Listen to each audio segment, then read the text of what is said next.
Welcome everyone to the Agile Anti Patterns, how to identify ineffective solutions.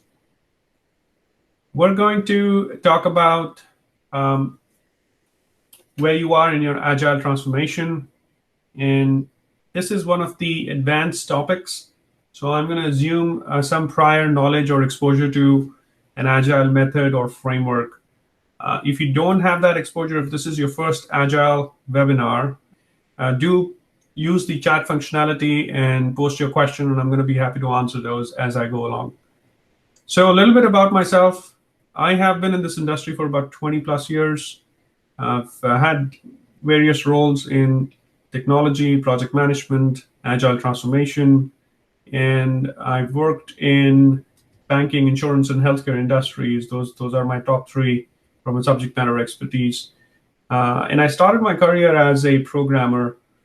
And when I moved over to the project management field, I found there was a better way of doing things. And of course, when I was introduced to Agile, Scrum was the first framework that I looked at. It dawned on me that through time, it was just a matter of time before one of these methodologies becomes prominent and enterprise begin to use it from an end-to-end transformation perspective. So there are many agile methodologies in practice today, and even greater is the number of agile transformation case studies, companies that have picked up a few methodologies, tried and failed.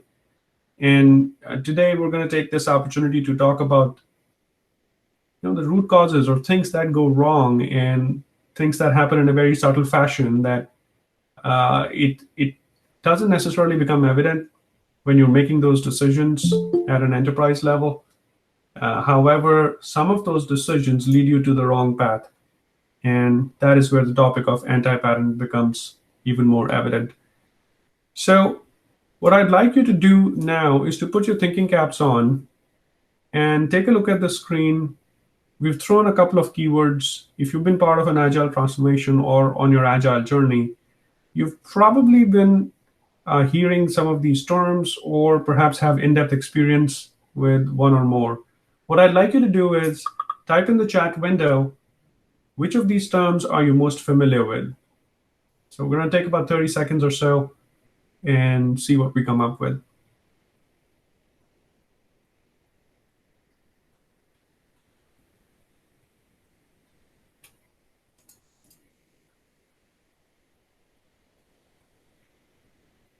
Yeah, I'm seeing entries for Scrum, Lean.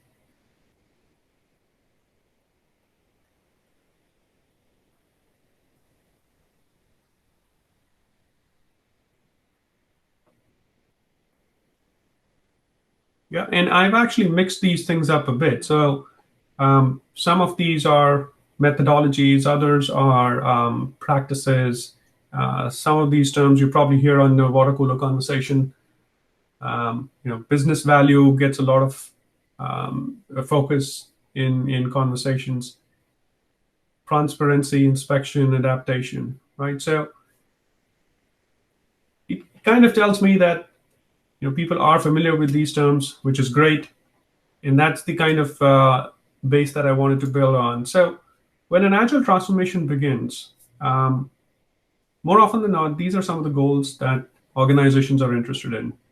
They want shorter time to market, want to get things done faster. They want to focus on quality.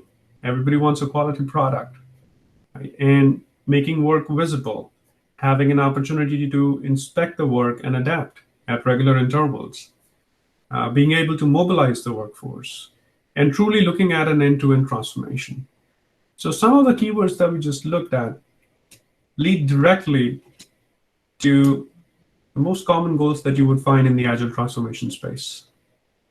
And this is by no means an exhaustive list. But we always talk about lead time. There are so many agile tools out there that focus on the metrics, lead time being the most common one talked about. Having the ability to shorten that lead time, getting the product out there as quickly as possible. Making use of behavior-driven development, test-driven development to focus on quality. Making work visible, making it transparent. Utilizing Scrum, Kanban, or even a mixture of those two, and truly incorporating business agility. So I'm sure you agree with some of these common goals, and I'm sure you can add to this list based on your experience with the transformation. So that is all well and good.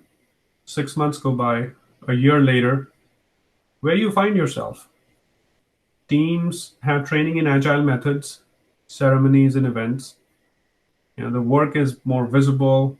You may be using Jira or Rally or PlanView or some of those um, common tools that allow you to slice and dice the data that you've collected on how teams are performing.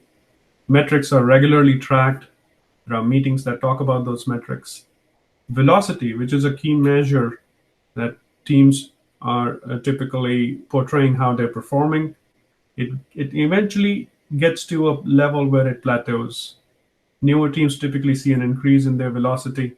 And if some of you may not know what the term velocity is, definitely type it in the chat window. I'm happy to explain. But this is the most common term utilized by agile teams. So we see that 6 months down the line or a year down the line, our teams are working within that control band. DevOps pipeline, that is either being built or it has been completely built. So all of that is well and good. However, it may feel that you have the brakes on. And a couple of reasons that might be the case, because local optimization has taken over. You've implemented agility at the team level, and that is all well and good. But how do you go beyond that? Your budgeting process needs to evolve. You may still be working with some arcane processes. Vendors and suppliers are struggling to integrate. And finally, how do you know that you're building the right thing? Or if it's buried in a lot of hierarchical decisions that have been the norm ever since. So let's talk about an anti-pattern. An anti-pattern is a common solution to a problem which is ineffective and often counterproductive. It was coined in 1995 by Andrew Koenig, inspired by our book Design Patterns. So it has its originations in the software world.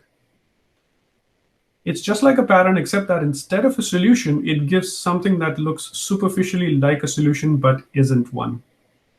And it even gets more interesting. A couple of years later, this was popularized in a book called The Anti Patterns. So think of it as a solution that might start to work or give you the appearance of working initially. It may appeal to you that it satisfies the agile process and methodology as you know it. However, later down the line, it does not produce the results that you had originally expected it to produce. So where can you find agile anti-patterns? Some of the common areas are backlogs. Backlogs are these buckets where teams have a bunch of stories that they're going to work on, or perhaps a bucket that contains a list of items that has to be worked on. So we'll take a look at how anti-patterns can be identified in backlogs. Then user stories and story points, events and ceremonies. If you're aware of the team level events, daily stand-up, planning, review, and retro, we'll see how some of these decisions can lead to unintended consequences. In addition to that, when you're transitioning to an agile role, you may be a scrum master, a product owner, or a dev team member. How is that role applying to you? How is it you're changing your day-to-day practices? What is it that you're doing? And it's not necessarily leading to the desired results. So we may find anti-patterns affecting those roles as well. At the enterprise level, lack of long-term thinking. Not having clarity on which decision is a team-level decision versus an enterprise. And I'm sure you're gonna love the last one most. Meetings, and more meetings. And if you're fairly new to the Agile transformation, you would have seen a plethora of meetings come through, especially if you're looking at both the team meetings that take place at a regular interval, as well as some of the other meetings you may have to participate in being a stakeholder. So let's talk about backlogs. As you can see, it's a bucket of items. And That bucket of items is typically owned by the product owner. Well, these are a couple of things that can go wrong. If the bucket does not have ready stories, well, if the stories are not ready, when you reach into the bucket as a team member, you pull a story out. If it's not ready, you can't work on it right away. If the stories within the bucket are not prioritized, and if you have a heterogeneous mix of items in the bucket. So some of these anti-patterns you may be familiar with, others might be new to you. If you notice something that you have not seen before, please go ahead and type it in the chat window. Does not contain refactors or spike. This is a real favorite of mine. Because there's an intense focus to deliver user value. And by doing that, we often forget that enterprise systems have to be maintained and technical debt continues to grow. So we have to focus on refactoring that code. And if you don't set some time aside, if you don't prioritize those stories, eventually you're going to get to a system that is not stable, and it's going to take longer for you to do simple things, simple tasks. Multiple teams share the same backlog, and this is another area where this could be a simple oversight, or it can lead to bigger problems down the line.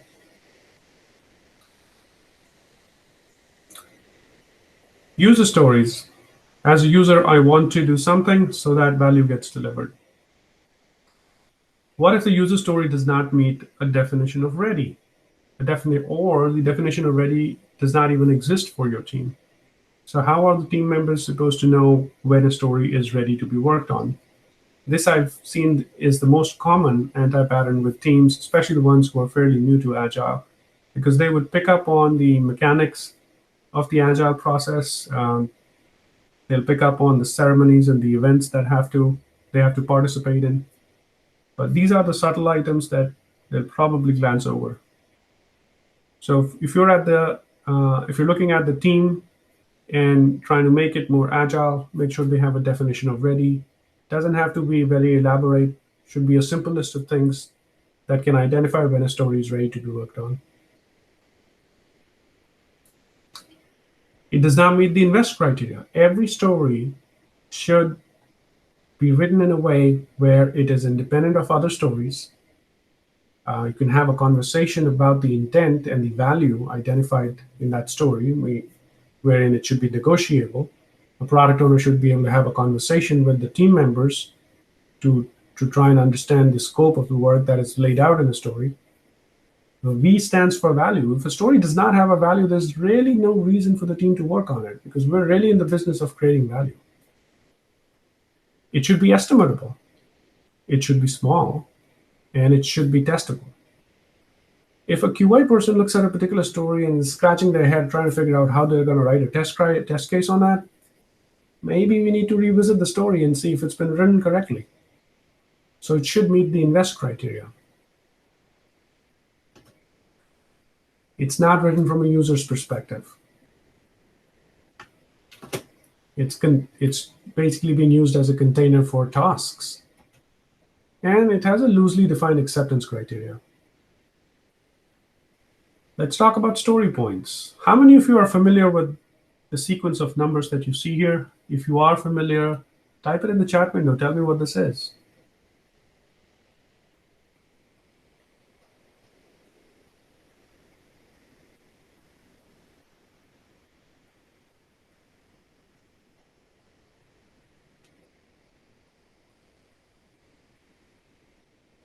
All right, is there anybody who knows what the sequence of number represents? Well, this is representative of a Fibonacci sequence. And a Fibonacci sequence is typically used to estimate stories. Exactly. Thank you, Pavel. A Fibonacci number simply indicates a rough order of magnitude. And it gives you a numerical interpretation of your estimate. However, it does not identify a unit of measure. So if you're looking to size a story, using story points is great. However, you have to use the Fibonacci sequence to indicate the assumptions that are built in to the story point estimates.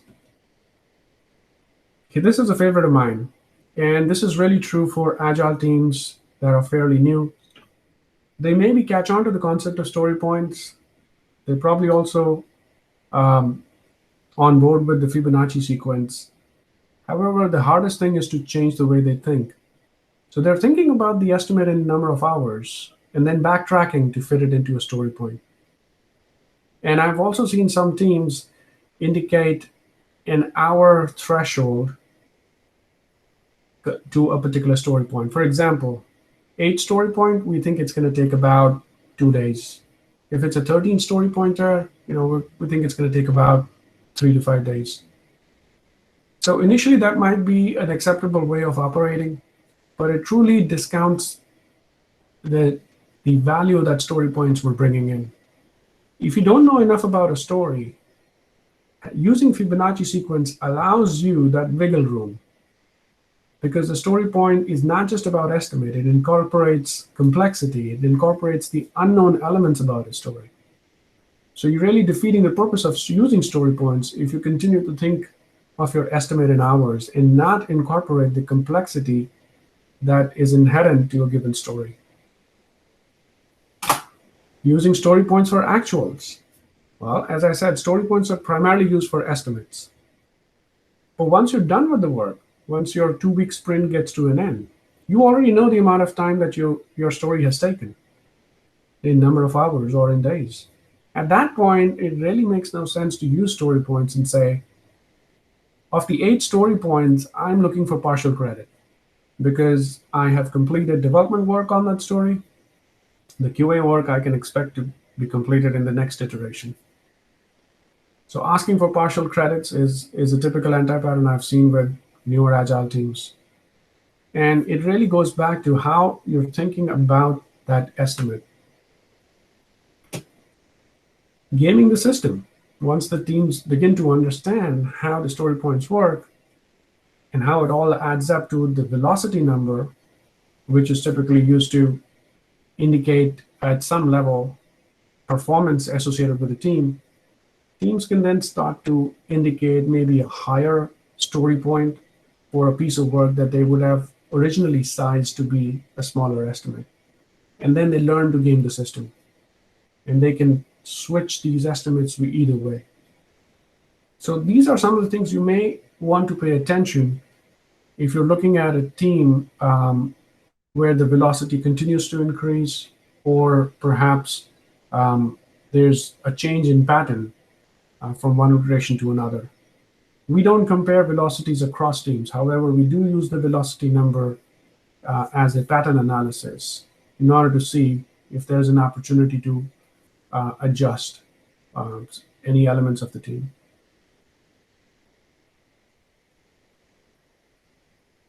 So there's a question. Pauline says, are there other sequence points or story points?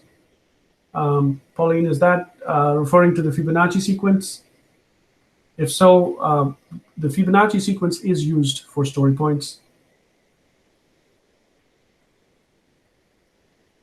I hope that answers your question. All right, we'll come back to it if we have more conversation on that.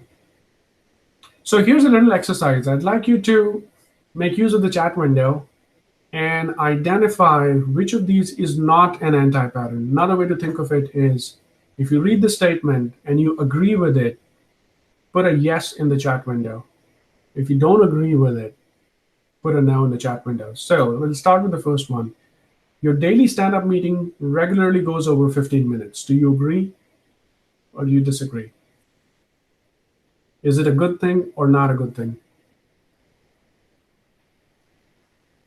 All right, I've got a no, got more no's, not regularly, yep.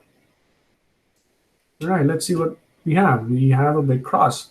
Yes, if it regularly goes over 15 minutes, it is an anti-pattern. And I want to provide some more clarity on that. The daily stand-up over here, I'm only talking about the agenda for the first 15 minutes. We can have a meet after, where only a select few individuals from the daily stand-up can stay back and have a detailed conversation about an issue that they want to talk about. Thereby, they're not taking on time for other team members who may really not need to be involved in that conversation.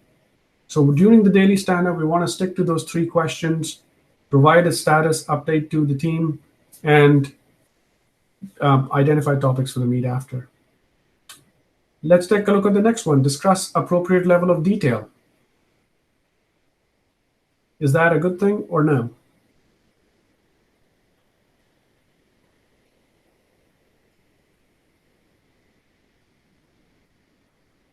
That is correct. Yes, it's a good thing. We want to stick to the time box. So an appropriate level of detail is needed. If there's a technical issue, there may be instances where you see developers debating at length because perhaps they feel this is the only opportunity they have during a meeting to talk about stuff where they have the entire team's attention. This should not be encouraged because it's going to continue to elongate your daily stand-up. You have to, as a scrum master, indicate that this could be an item for a meet after. Having a working agreement for a daily stand-up. Is that a good thing or not? Yes, it's a good thing. Your working agreement could say everyone attends in person, or given the environment that we're operating in today, everyone attends maybe with their video cameras on, and or perhaps make use of one of the collaboration tools to indicate their presence. You could also indicate sticking to a particular time box. Elements that allow a team to have a really successful daily stand-up could be identified as part of working agreement. Another example could be appropriate level of detail, or only one person speaking at a particular time, right? Meeting turns into a status discussion to the Scrum Master. Is that a good thing or no? That is correct again. It should not turn into a status update to the Scrum Master. And you may notice this initially with Agile teams that are fairly new in the process. And that is a behavioral change that might take a little while, especially if the Scrum Master has been the prior project manager for the team. Because it's not easy to transition your command and control culture overnight into a facilitation, a collaboration culture where the team is self-empowered and the team takes ownership of the items. They may end up providing updates and looking at the Scrum Master. However, they really have to provide an update to the team. So I've kind of answered the next one along with that. Last one, managers join to listen in and contribute and even get their queries answered. Is that a good thing or no? No, it's not. The daily stand-up is for the team. If you want managers to join in, they should be silent participants, and they should not interrupt the agenda of the daily stand-up. So you guys are doing great. Fantastic. Let's jump into sprint planning. We'll continue our Q&A here. Which of these is not an anti-pattern? Teams identify capacity and estimate stories.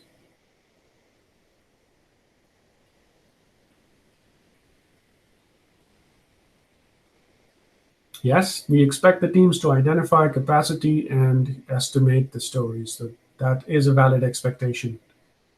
This next one is developers discuss design options for each story being estimated.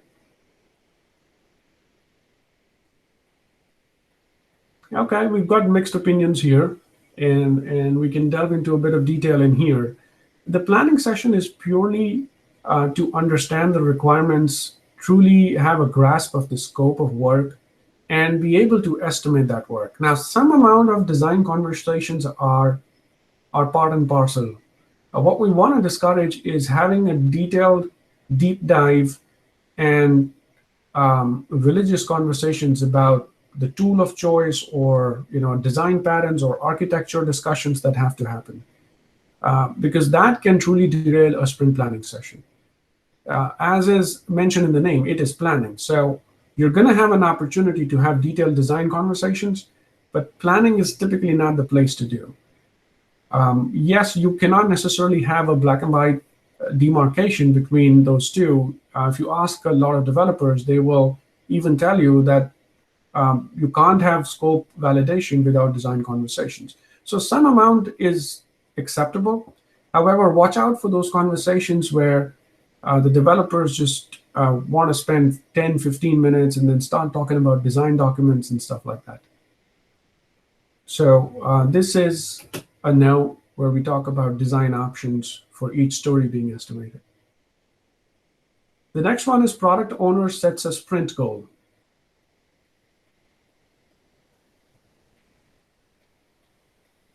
How would we rate this specific item?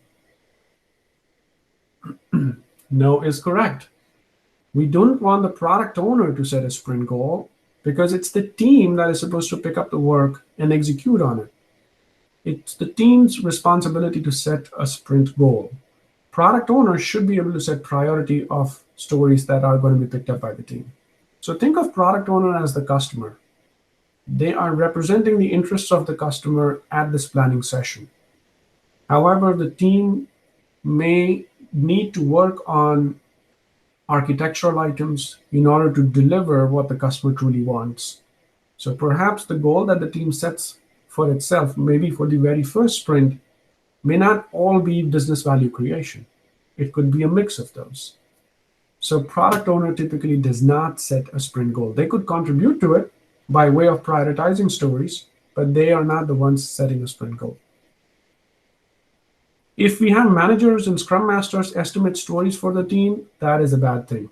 I'm guessing most of you would pick that one up because the team needs to do the work. So if I have to mow a lawn, I should be the one telling you how long it's going to take me to mow a lawn. If you come and tell me, do this in 4 hours, well, you may not get my buy-in on that because maybe I've never mowed a lawn in my life. So, you may be putting me in undue pressure. Planning session is time boxed to 4 hours.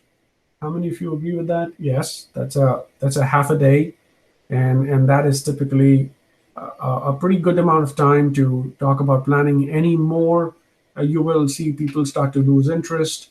They'll phase out, and so it should not go more about 4 hours. And team commits to a sprint goal. Yes. Now, there's another subtle point that I'd like to mention over here. Although we're saying team is committing to the sprint goal, this commitment is truly, a reciprocal commitment. The team is committing to working on a particular set of stories that have been prioritized by the product owner. And in the same spirit, the product owner and the managers are going to reciprocate and not interrupt the team by introducing more work during the sprint. Because the sprint should be this time box where team should be able to and should be allowed to execute on the plan that they have identified. So the commitment has to be reciprocal. Let's continue our conversation with the sprint review. Sprint review is the event where results of a sprint are typically demonstrated. So if at that event, product owner looks at the completed stories for the first time, is that a good thing?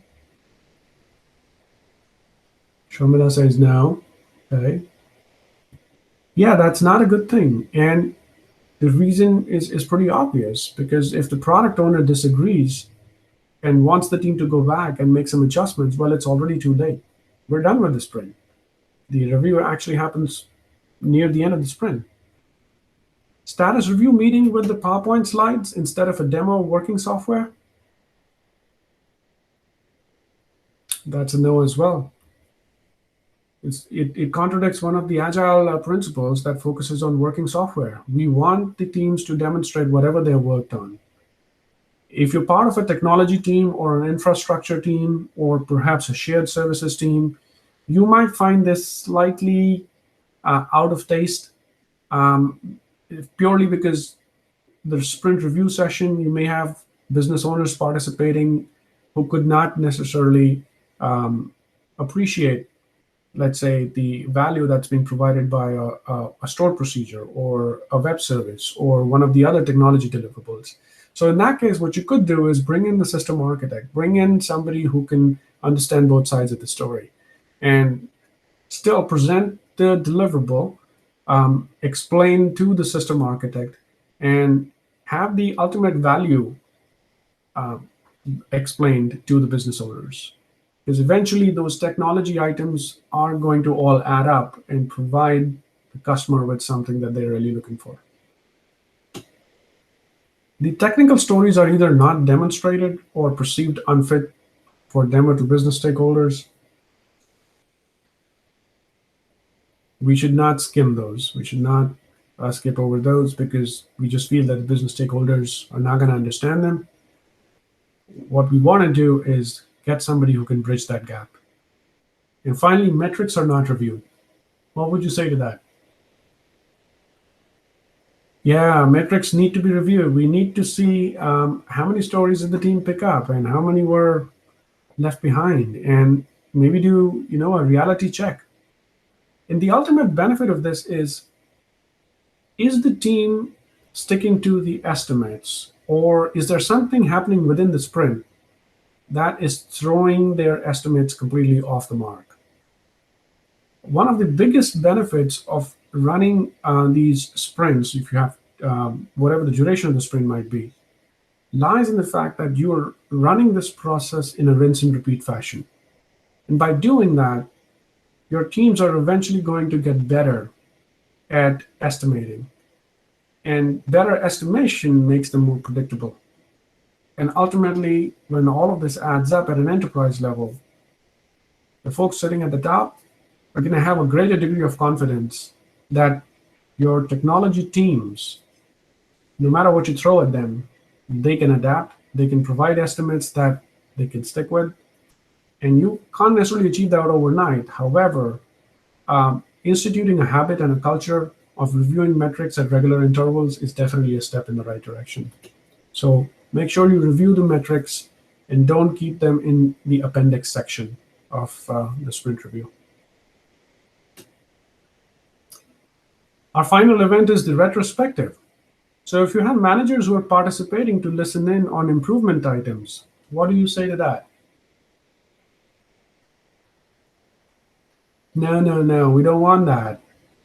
Well, they could definitely listen in to the sprint review. That's exactly the event where they should participate. However, the retrospective is a closed event. We want the team to figure out why they are not gelling together, or if there are any dysfunctions. Those are the ones that we need to identify and work on. Having a manager participate in retrospective is going to hinder an open conversation, which is the expectation from a retro event. At a retrospective, you're looking back at the work that was accomplished in 2 weeks or more and trying to identify how you can better improve the behavioral aspect, how you can start to work more closely and as a tight-knit unit. Product owner participates in a retrospective. What would you say to that? Okay, I'm getting a lot of no's over here. Well, this is a mixed bag, and I personally feel that the product owner is okay participating in the retrospective, primarily for the reason that a product owner is part of an agile team. So a product owner's contribution in retrospective is valid purely because they are truly a part of the agile team. We do not want to negate the product owner and indicate just because they represent the customer's interest, they're not necessarily part of the team. So having a product owner participate for now, I'm going to say is okay in the retrospective. If in your environment you may feel that that is perhaps too liberal or something that it makes you feel really uncomfortable, this is especially on the gray area, right? So for now, I'm going to call it's okay because product owners are typically part of an agile team. What about the retrospective turning into an idea fest?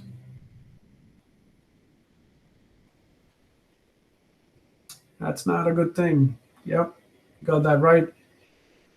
Everybody would have, anyone and everyone participating in that retro is going to have a lot of ideas on how you can improve things, which is great. We want that brainstorming to take place. However, if nobody's taking note of those ideas and there's no follow-up, no action items identified, then you're losing the momentum that is needed in the retrospective. So encourage the brainstorming of ideas. However, see if you can crystallize that information into some specific action items. Improvement items from last retro are reviewed. That is a yes. Team dysfunctions are identified and discussed. That is a yes as well. Some of those dysfunctions could be lack of trust or fear of conflict, and those could truly erode the performance that team may have achieved.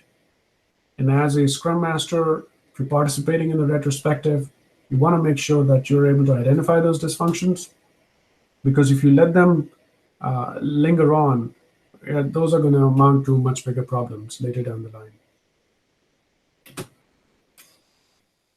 So you guys did great on the quiz section. That is fantastic. Now let's take our conversation a bit further. And this is a question that I'm typically asked more often as I am coaching organizations on their Agile transformation. This is the single most important question that I've been asked. What is my role in Agile? And I've often seen Scrum Master and product play this is being played by the same individual, or a Scrum Master is shared across multiple teams. And perhaps the most prevalent is, what does a Scrum Master do? They just set up the meetings. So the Scrum Master's role is truly misunderstood. It's heavily discounted. And it takes time to build expertise in that Scrum Master role. I would say educating not just people who are playing the role of a Scrum Master, but everyone in the organization. So you have an accurate expectation setting across teams on what the Scrum Master is supposed to do. Product owner is not available during the sprint to provide feedback, or they're not maintaining a healthy backlog because they're thinking it's not their responsibility. And program managers, stakeholders, lacking the understanding that is needed to make decisions at a higher level, which should be based on Agile values and principles. And this isn't something that can be learned within a day or two. You have to continuously practice it, not just within the teams, but within the organization itself. If you think about team members, how many of you have seen them assign follow-up tasks to the Scrum Master? Or asking the Scrum Master for approval on certain project items? This comes back from the command and control culture that they've been so used to. Perhaps they've taken over the mechanics of an Agile team. They're still operating in a 2-week rhythm. However, the behavioral aspects have not changed. And the team is not empowered to make any decisions, even the ones that affect them directly. So you've got to watch out for some of these areas. And the answer lies in looking at the Agile values and principles, and having a constant focus on educating. At the management level, I've also seen lack of long-term thinking. If you may have a roadmap, but maybe it's outdated, perhaps there's a vision, but it's not clearly defined, or it's not communicated across all levels of the organization. And if these elements are not fully understood, then teams end up working on items that they're most closely identifying with, which may or may not add to the ultimate delivery of business value.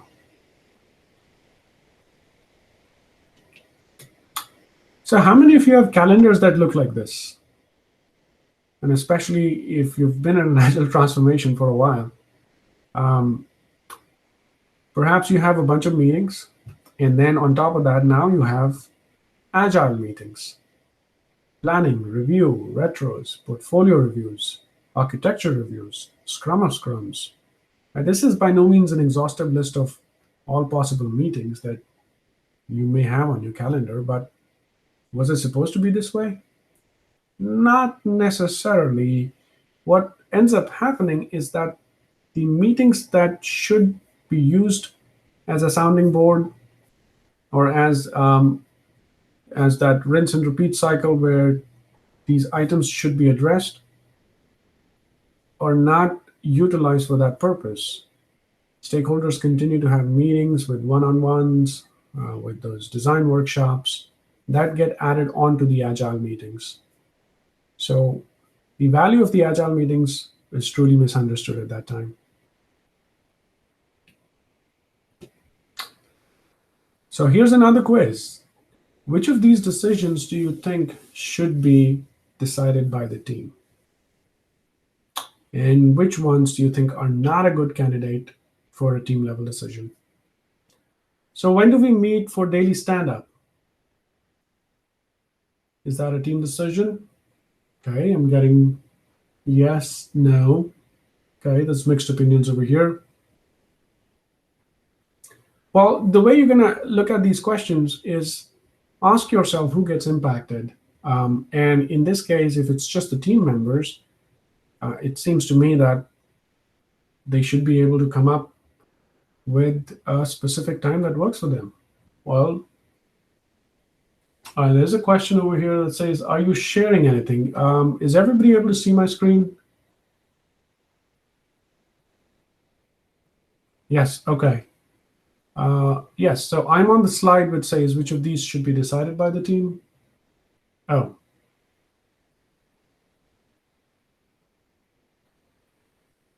All right, Sharon, you may want to perhaps reconnect and see if that resolves the problem. All right. So a daily stand-up, a time for a daily stand-up, it could be something that the teams could decide. Maybe 8 a.m. every day in the morning does not work for everybody. Perhaps you have to send your kids to school, or perhaps you have a 1-hour commute. So this could be something that could be decided by the team. Can we push the story to the next sprint? What do you guys feel about that?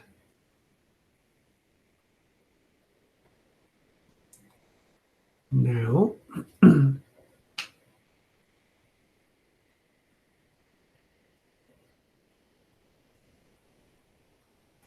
well, they can. I agree with the no part by qualifying with the statement that if they're pushing this to the next sprint, they're basically carrying it forward.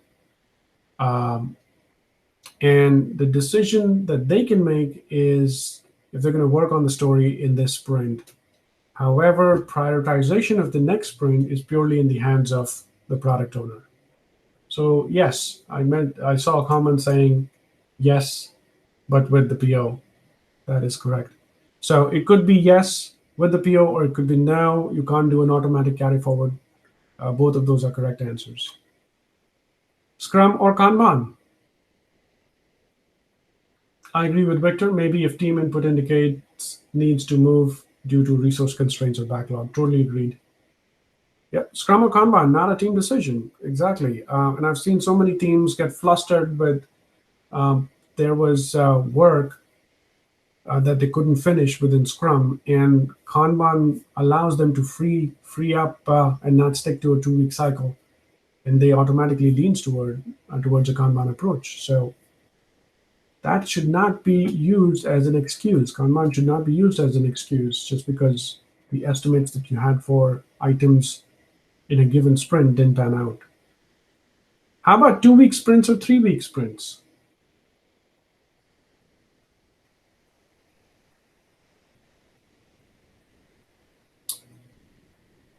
That's correct. It should not be a team level decision, because at the end of each sprint, we're looking for teams to integrate their work components. So something that is of value can be delivered to the customer. And if we allow teams to operate at their own cadence, then that integration may not happen for a long duration of time. So what we're saying is, if you're going to have 3-week sprints, make sure every team within your organization sticks to that timeline. We're not saying you have to have 2-week sprints. I've seen organizations that have 4-week sprints. But perhaps the question you have to ask yourself is, are you willing to pick up the risk of not delivering anything for 4 weeks that can provide feedback from the customer? Because in the rare of the circumstances, whatever you create in that 3 or 4 week period might be throwaway. So you have to achieve a healthy balance. A 2-week sprint gives you enough time where the teams could create something tangible and could be presented in front of the product owners, the managers, to provide feedback. Or perhaps you operate in a industry where 2 weeks is not adequate time. So whatever that time frame is, you'd have to make sure it is consistent throughout the organization. How about tech stories or user stories? This is going to be interesting.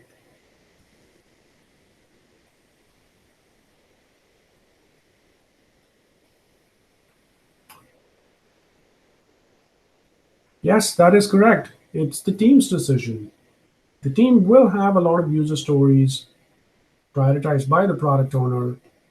However, the product owner may not have the subject matter expertise around items that are needed for architecture and items that are going to support those user stories. So tech stories or user stories should be within the team's decision. And this is all part of the negotiation that takes place during refinement sessions and even the planning sessions. So the question I'm bringing up now is, you've seen teams adopt agile practices. Perhaps they are experimenting with test-driven development or behavior-driven development or extreme programming. But are we truly agile?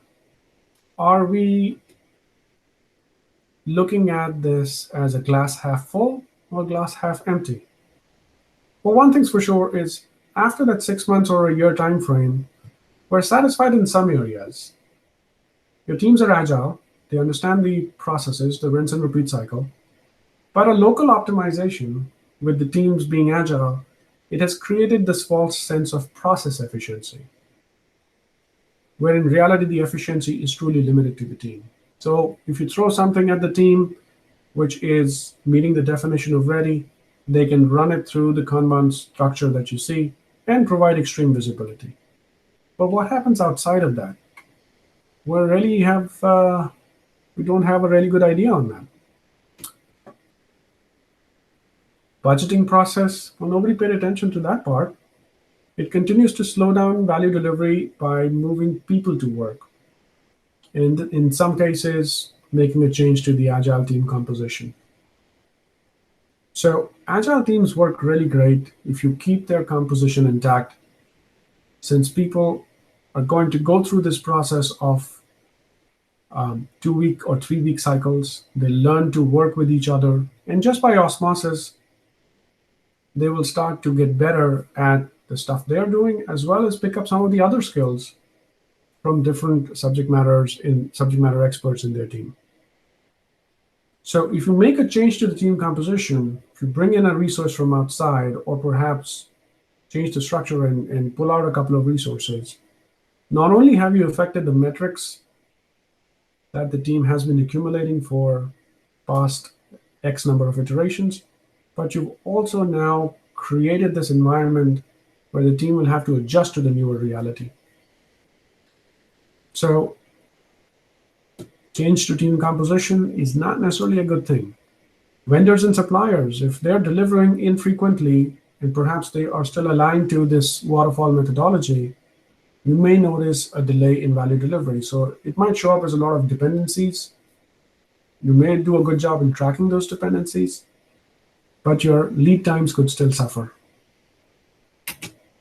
And managers being told that the teams have been agile for about 6 months to a year, there's probably an inclination to pile on more work, because assumption is that the teams are agile, they're faster, they're delivering faster, and it could still not fix the core problem, which is the teams are still plagued with these items that are inducing delay. And those are the items at the process level for which the teams don't have any jurisdiction. So now is a moment to take a step back. And if you're still with me in this agile transformation journey, the question you really have to ask yourself is, how do you deliver value to your customers? When you get a request from a customer, can you identify the individual stages or perhaps process steps that lead up to ultimate delivery of value?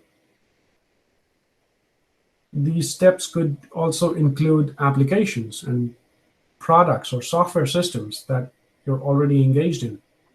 They could include teams that are supporting these applications. And maybe you've made those teams agile. However, the handoff that exists from one step to the next continues to induce those delays.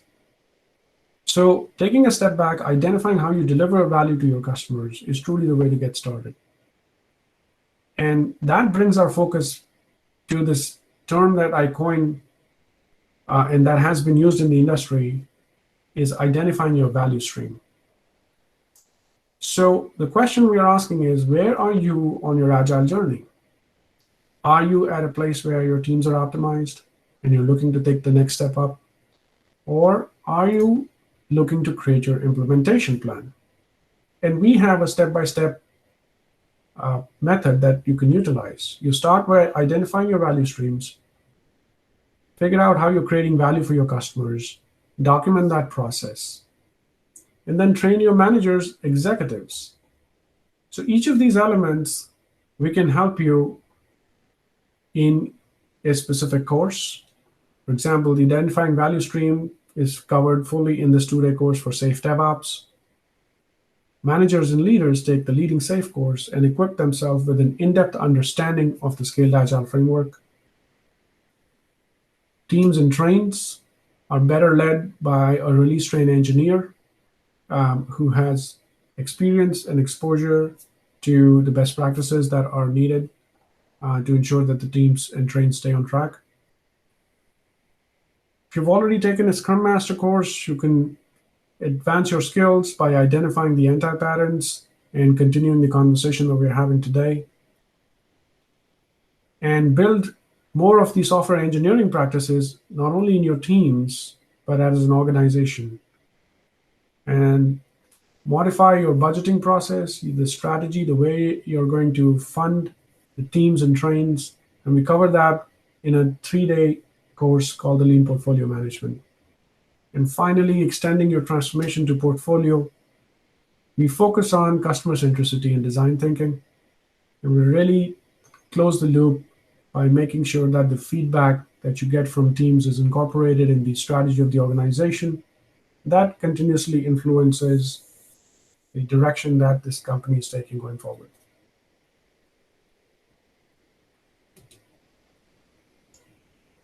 So if I've piqued your interest at this moment in either continuing or starting your agile journey, visit this link to take a look at the courses that we offer. I truly appreciate everybody's time for sticking along and learning the anti-patterns in the various events and ceremonies where you might find these anti-patterns. If you have questions about these anti-patterns or anything else that you'd like to learn about the Agile transformation, do give us a shout. And if you're looking to start your Agile journey and learn more about the courses, do visit this link.